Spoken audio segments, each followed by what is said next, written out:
Perkenalkan, nama saya Antika Indahsari dari kelas 12 TKRO. Di sini saya akan menjelaskan teori atom. Simak video ini ya. Pernahkah kalian berpikir bagaimana seandainya sepotong besi dipotong menjadi dua, kemudian setiap bagian yang kecil dipotong menjadi dua lagi, dan seterusnya sampai bentuk yang terkecil?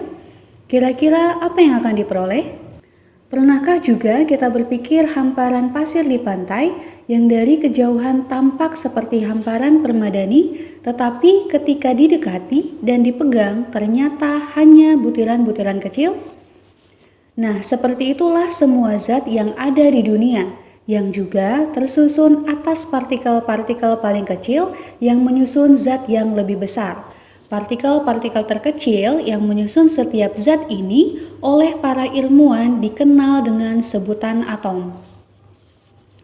Konsep atom pertama kali dikemukakan oleh filsuf Yunani yang bernama Demokritus dan Leucippus pada abad ke-5 sebelum Masehi.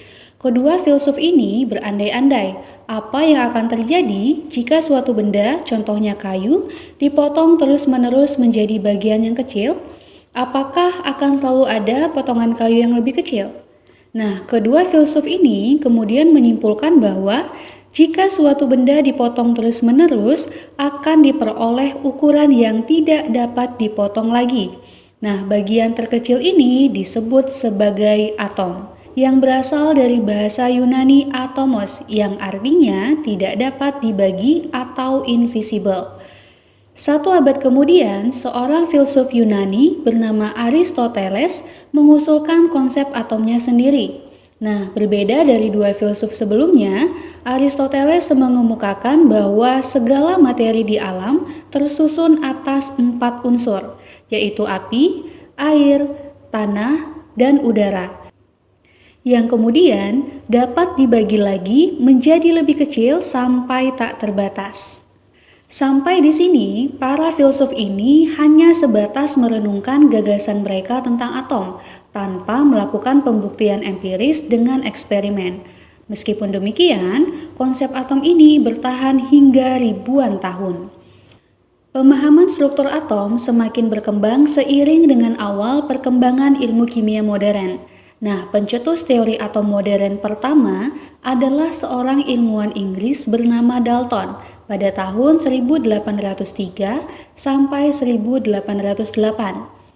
Nah, Dalton adalah orang pertama yang melibatkan kejadian kimiawi seperti halnya kejadian fisis dalam merumuskan gagasannya tentang atom.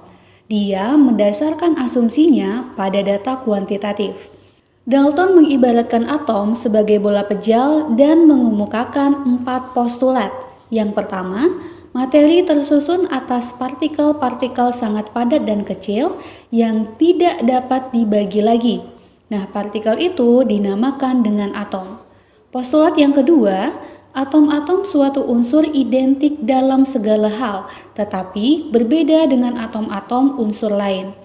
Yang ketiga, dalam reaksi kimia terjadi penggabungan atau pemisahan dan penataan ulang atom-atom dari satu komposisi ke komposisi lain. Dan yang terakhir, atom dapat bergabung dengan atom lain membentuk suatu molekul dengan perbandingan sederhana. Adapun kelemahan dari teori atom Dalton adalah tidak menjelaskan sifat listrik materi, tidak menjelaskan cara-cara atom berikatan, dan tidak menjelaskan perbedaan antara satu atom dengan yang lainnya. Kemudian pada tahun 1897, Thomson menemukan elektron, dan berdasarkan temuannya tersebut, ia kemudian mengajukan teori atom baru